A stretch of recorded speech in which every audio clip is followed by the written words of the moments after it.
नमस्कार, मैं हूं शिवानी शर्मा और आप देख रहे हैं कुछ तो है।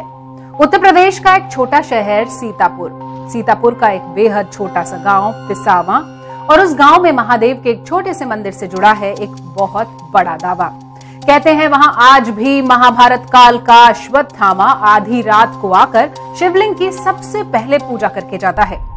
हमें कोई हैरत नहीं हुई क्योंकि ऐसा दावा तो मध्य प्रदेश के असीरगढ़ को लेकर भी किया जाता है और उत्तराखंड के एक जंगल में भी अश्वत्थामा को देखे जाने की बात कही गई है। लेकिन इस बार बात थोड़ी अलग थी। उस गांव में अश्वत्थामा के आने को लेकर कोई कहानी नहीं सुनाई जाती, बल्कि उस गांव में कई ऐसे लोग हैं जिन्होंने अश्वत्थामा को अपनी आंखों से देखा है। ये बात थोड़ी हजम नहीं हो रही थी, लिहाजा इस दावे की पड़ताल के लिए हम पहुंचे उस गांव के मंदिर में और हमारी आंखों के सामने जो हुआ उसे बयां करना मुश्किल था। महाभारत का एक महान योद्धा जो कहने को अमर है, एक ऐसा योद्धा जिसे सजा के तौर पर एक श्राप मिला कि आप निर्जन वन में घूमते रहो और इतनी बुरी हालत में घूमते रहो कि कोई आपकी मदद ना करे। आप समझ गए होंगे कि मैं बात कर रहा हूं अश्वत्थामा की। अश्वत्थामा की कहानियां हिंदुस्तान के कई हिस्सों में सुनने को मिलती हैं और आज हमको जो कहानी पता चली है उसका इलाका है सीतापुर। और सीतापुर हम जा रहे हैं ये देखने के लिए कि आखिर अश्वत्थामा की इस दास्तान में कितनी हकीकत। और इन सब के बाद सुबह जब दरवाजा खुला,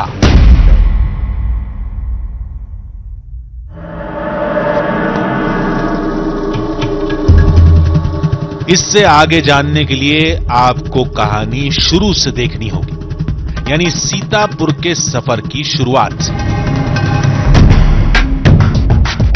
लेकिन हमारी मंजिल सीतापुर नहीं बल्कि पिसावा गांव था, जहां महादेव के एक मंदिर में अश्वत्थामा के आने का दावा किया जाता है। उस जगह से खौफ की एक नहीं कई कहानियां जुड़ती हैं। गांव में पहुंचकर हमने सबसे पहले उस स्थानीय पत्रकार से मुलाकात की जिसकी खबर हमें यहां तक खींच लाई थी। तो अखिलेश जी, आपके बहुत सारे लेख मैंने पढ़े जिसमें आपने ये लिखा इस मंदिर के बारे में, तो आपको कैसे जानकारी मिली इस मंदिर के बारे में? ये सर, हम क्षेत्रीय हैं तो हमको तो ये शुरू से पता है। जब से हम जानकार हुए हैं तब से लोगों को हम लोगों का सबको पता ही है कि वहाँ पे कोई देवी शक्ति आती है, पहले मूर्ति पूजा करती है, उसके सामने कोई और नहीं लगा सकता है। तो आप तो खुद पत्रकार हैं जी और सारा कुछ इन्फॉर्मेशन रखते हैं, तो आपको नहीं लगता कि ये बात मतलब अश्वत्थामा अब इस जमाने में कहाँ होगा? हमारे यहाँ एक पंडित जी थे, विष्णुदत्त जी, वो पंडित जी वहाँ पढ़ते थे और योग्य पंडित थे। उन्होंने कहा कि हम पहले मूर्ति पूजेंगे, लेकिन वो नहाए तो पता चला कि वहाँ पे उनके पहले कोई नहाने लगा। तो जब वहाँ मंदिर पहुँचे तो मूर्ति पूजी हुई मिली और फिर उनको उठा के कोई किसी ने फेंक दिया या हवा लगी या किस तरह मतलब वहाँ गिर गए, तो उससे अपंगता हो गए, विकलांग हो गए और उसके बाद करीब 25-30 साल पूर्व उनकी मृत्यु हो गई।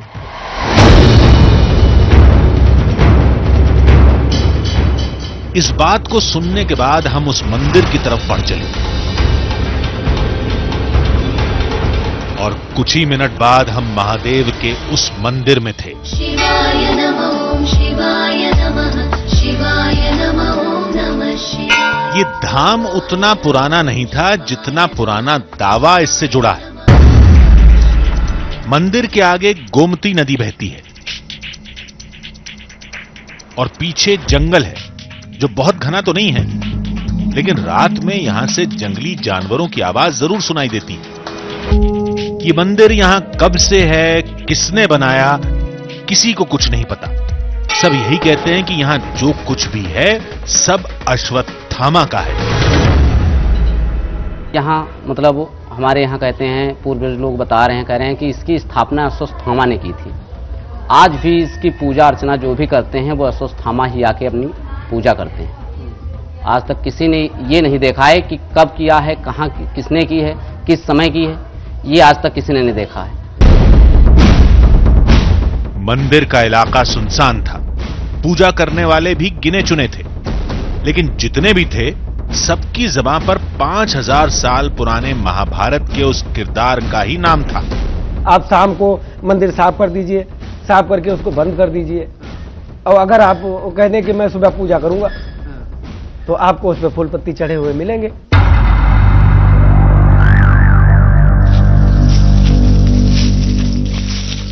दावे के मुताबिक 12 बजते ही अश्वत्थामा जंगल के रास्ते आता है, गोमती नदी में डुबकी लगाता है,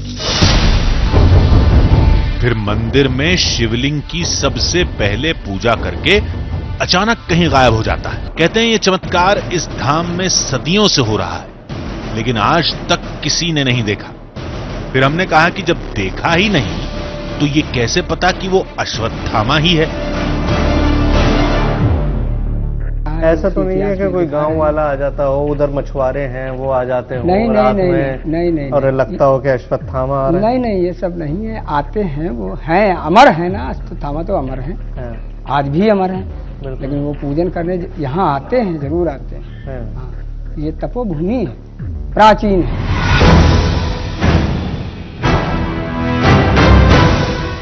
ये मंदिर प्राचीन है, इसकी गवाही तो ये शिवलिंग भी देते हैं जो काफी जीर्ण अवस्था में है। लेकिन केवल इसी के दम पर इस मंदिर को, इस जगह को महाभारत काल से कैसे जोड़ा जा सकता है? इन सब के बीच एक बात ऐसी है जो इस मंदिर और इस जगह को किसी चमत्कार से जोड़ने में अहम किरदार निभाती है, और वो है मंदिर के सामने बहने वाली गोमती नदी। चलिए 1 मिनट के लिए मान लिया कि अश्वत्थामा यहां आता है, तो क्या किसी ने उसे अपनी आंखों से साक्षात देखा है? क्या उस चमत्कार का कोई चश्मदीद है? नदी का वो कौन सा हिस्सा था जहाँ पे आपने ये देखा? बीच में वो फूल दिखा, हाँ, वो ऊपर रहा है। हम अच्छा। ऊपर से देखता बाबा जी नहाए रहा। पहले तो हम सोई था, सोई से हमारे एकदम से सपने मालूम होते कोई आए रहा, हवा पवन चल रहा, तो हम कहना हवा चल रहा अंधेरे का। मतलब आप मंदिर में सो रही थी, हाँ। और तब आपको लगा कि बहुत तेज हवा चली हाँ। है, तो आप जाग गईं। हाँ। फिर आपने मंदिर से देखा, हाँ। तो यहाँ नदी में आपको एक आदमी नहाता हुआ दिखाई दिया। नहाता देखा। किस तरह का आदमी था? लंबा चौड़ा था? खूब कैसा? लंबी रहा, लंबी लंबी, और बार था। हाँ। तो बार हम कह नहीं बार बाल तो, क्या लंबे लंबे बाल हाँ, थे? बार लंबे लंबे थे। हाँ। अब पूरा शरीर ऐसे ही रहा, एक खाली औसा था, कांधे पर सफेद डाला, कलर का कपड़ा डाले कपड़ा हुए थे। डाले होते। और जाते हैं मंदिर पर, और अपना अंदर जाके फूल चढ़ा और मत्था टका, फिर मालूम से हवा तक का ऐसे निकता। हकीकत और फसाने के ताने बाने में उलझे हम मंदिर की तरफ बढ़ते जा रहे थे। शाम होने से पहले मंदिर पहुंचना था, पड़ताल की कई तैयारियां करनी थी। मंदिर पहुंचते ही शाम ढलने लगी थी, और अब उस सवाल का जवाब हासिल करने का वक्त आ गया था कि क्या वाकई महाभारत काल का अश्वत्थामा इस धाम में आता है? अगर नहीं, तो वो अनजान साया किसका है? इस बार हमने पड़ताल को कुछ अलग अंदाज से करने का फैसला किया, जिसमें किसी वैज्ञानिक यंत्र के लिए कोई जगह नहीं थी। हमने सोचा कि अब जो भी होगा आमने सामने होगा। इस बार गर्भगृह में कोई गोप्रो कैमरा नहीं लगेगा। रात भर निगरानी करने का जिम्मा हमने खुद उठाया। मान्यता के मुताबिक अश्वत्थामा को बुलाने का एक ग्रामीण से आह्वान किया गया। रात भर रुके रहे, हर हलचल पर कड़ी निगाह रखी। फिर आधी रात को मंदिर में कुछ ऐसी हलचल हुई जिसने सब कुछ उथल पुथल कर दिया, और जब सब शांत हुआ तो चमत्कार की हकीकत सामने थी। कुछ देर में अंधेरा होने वाला था। उससे पहले हमने 2 बातों पर बेहद गौर किया। पहला, धाम के पीछे का जंगल। दूसरा, मंदिर में अश्वत्थामा के आने का तरीका।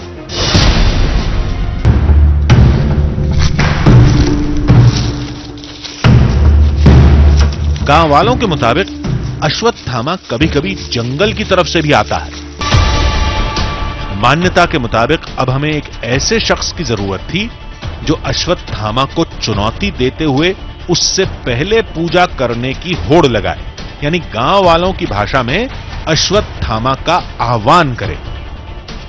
विष्णु जी, आप ये होड़ लगाने के लिए, ये चैलेंज देने के लिए तैयार हैं? सर, अगर आप कहते हैं तो तैयार हो जाता हूँ, लेकिन अश्वत्थामा आते हैं ये तो सुना है, बात बाकी आपके कहने से पहले तैयार हो जाऊं, बाकी अंदर से मन नहीं करता है। क्यों? कि डर सा लगता है। रात होते ही मंदिर का इलाका अंधेरे में डूब गया।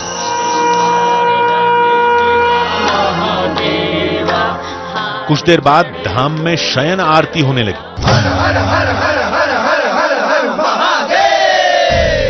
आरती वगैरह से सब निपट गए हैं? जी जी जी। अच्छा, अब मैं चाहता ये हूँ कि आप इनके सामने ही इसको पूरा साफ कर दीजिए, जिस तरह से आप कर देते हैं, मतलब वहां से पत्ती फूल सब हटा दीजिए, ताकि हम देख सकें उसके बाद कि यहाँ पर वाकई कुछ मिलेगा या नहीं मिलेगा।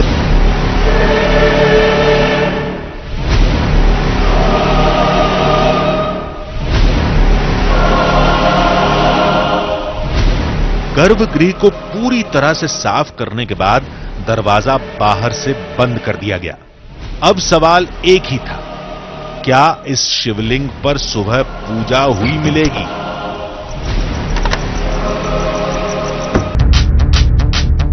पुजारी के जाने के बाद हम काम में जुट गए।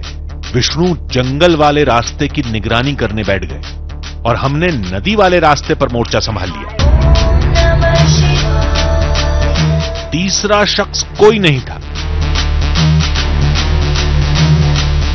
लिहाजा हम बारी बारी से गर्भगृह के चक्कर भी लगा रहे थे। मान्यता के मुताबिक गर्भगृह के दरवाजे पर ताला कभी नहीं लगाया जाता और यही हमारी सबसे बड़ी मुसीबत थी। हमें नदी की तरफ भी निगरानी करनी थी और गर्भगृह की पहरेदारी भी। साथ ही मंदिर के अंदर भी देखना था कि कहीं कोई छुपकर तो नहीं बैठा। ज्यों-ज्यों रात गहराती जा रही थी, खतरा बढ़ता जा रहा था। हमें चिंता उस शख्स की थी जो रात के वक्त हमारी वजह से इस मंदिर में रुका था, जिसने हमारे कहने पर 12 बजे के बाद अश्वत्थामा से पहले पूजा करने की होड़ लगाई थी। तो विष्णु जी, डर तो नहीं लग रहा? डर लग रहा सर। क्यों? हम हैं, आप हैं, हमारे कैमरामैन हैं, लाइट्स हैं। कोई भी हो सर, कोई भी हो, डर तो डर है, डर लगता है अंदर से डर लगता है। पर डरने की जरूरत क्या है? आपको नहीं लगता कि ये सारी कहानियां हैं, इनमें कोई हकीकत भी है? नहीं, होता है सर, होता है। विश्वास किया तो करो तो सब कुछ होता है, विश्वास की बातें होती हैं। तो फिर आपने चैलेंज कैसे एक्सेप्ट? वो सर आपने कहा, आपके कहने से मैंने कह दिया था। मुझे अंदर से भय लग रहा है। चलिए, डरिए मत, कुछ नहीं होगा। और कोशिश यही है कि जल्दी से वक्त आए जब हम विष्णु जी से पूजा करा सकें।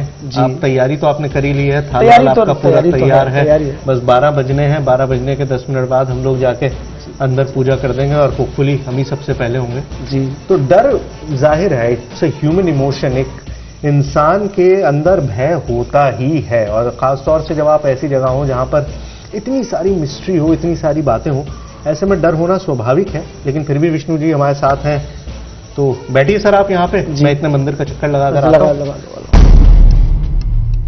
विष्णु हमारे सामने हंस जरूर रहे थे, लेकिन वो कितने डरे थे ये हमें पता था। तालमेल के साथ हम गर्भगृह से लेकर नदी तक और नदी से लेकर जंगल तक लगातार निगाह रखे हुए थे। कोई भी साया हमारी आंखों से बच नहीं सकता था, लेकिन यह नहीं पता था कि मंजिल के करीब पहुंचते ही खेल एकदम से पलट जाएगा। 12 बजने में थोड़ा ही वक्त बचा है, यानी वो वक्त होने वाला है जब हमने सोचा था। काफी देर से विष्णु जी अकेले बैठे हुए हैं, जो हमारे चैलेंजर हैं, जो पहले पूजा करेंगे अश्वत्थामा से। आइए उनसे मुलाकात करते हैं। तो सर 12 बजने वाले हैं, बस वो वक्त आने वाला है जब आपने चैलेंज पूरा करना है। सर मुझे नहीं करना, मेरी मन नहीं गवाही दे रहा है, मेरे आत्मा नहीं कहती है पूजा करने के लिए। सर मैं नहीं पूजा कर पाऊंगा। अरे हाँ जी, इतनी देर से हम तैयारी कर रहे हैं, सारे हमारे दर्शक इंतजार कर रहे हैं कि अब वो वक्त आएगा जब आप अश्वत्थामा से पहले पूजा करके दिखाएंगे। मेरा दिल गवाही नहीं देता है पूजा करने के लिए, मैं नहीं पूजा कर पाऊंगा। क्यों?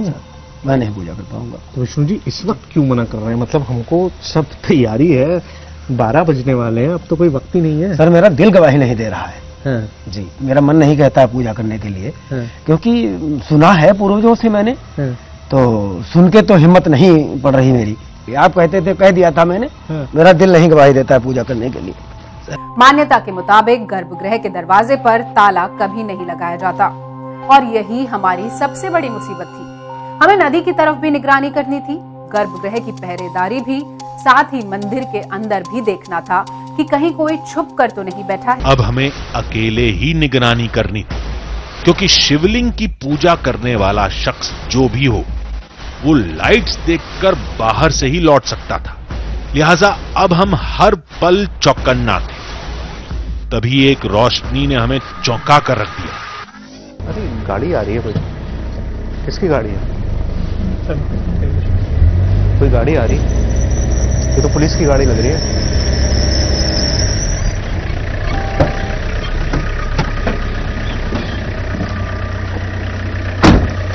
नमस्ते।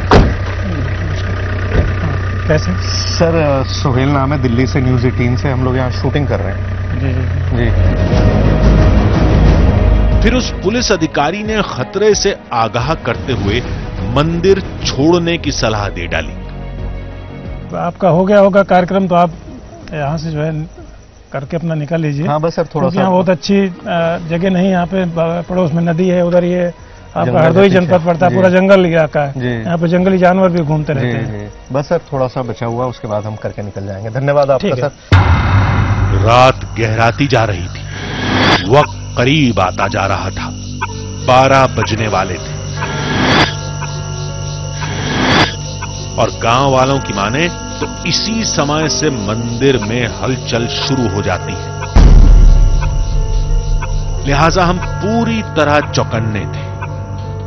हम अपने खास कैमरे को तैयार करने में जुटे थे, अचानक तभी आवाज आ रही है पानी की। आपको सुनाई दे रही है? पानी की आवाज है ना, ऐसा लग रहा है कोई नहा रहा है। आइए, कम कम कम।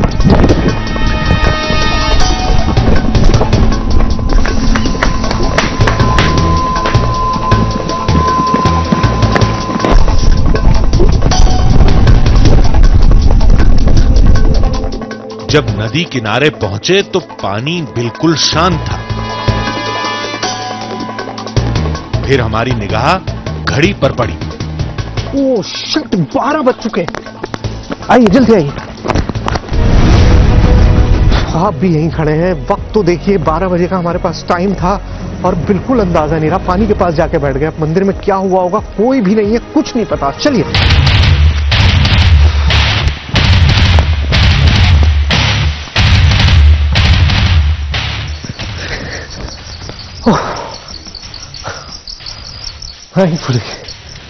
दरवाजा बंद है। देखिए 12 बजे से पहले पानी में आवाज आई, हम वहां चले गए पानी के पास। पिछले 15-20 मिनट से मुझे वक्त का एहसास ही नहीं रहा और मैं वहीं बैठा रहा। और जब मेरी घड़ी पे नजर पड़ी तो 12:15 हो चुके थे। अब हमने फैसला किया था कि हम 12 बजते ही यहाँ पर आएंगे और देखेंगे कि पूजा हुई है या नहीं हुई है। दरवाजा बंद है, इसका मतलब सब कुछ वैसा ही है जैसा हम छोड़ के गए थे, लेकिन फिर भी एक बार क्रॉस चेक कर लेते हैं।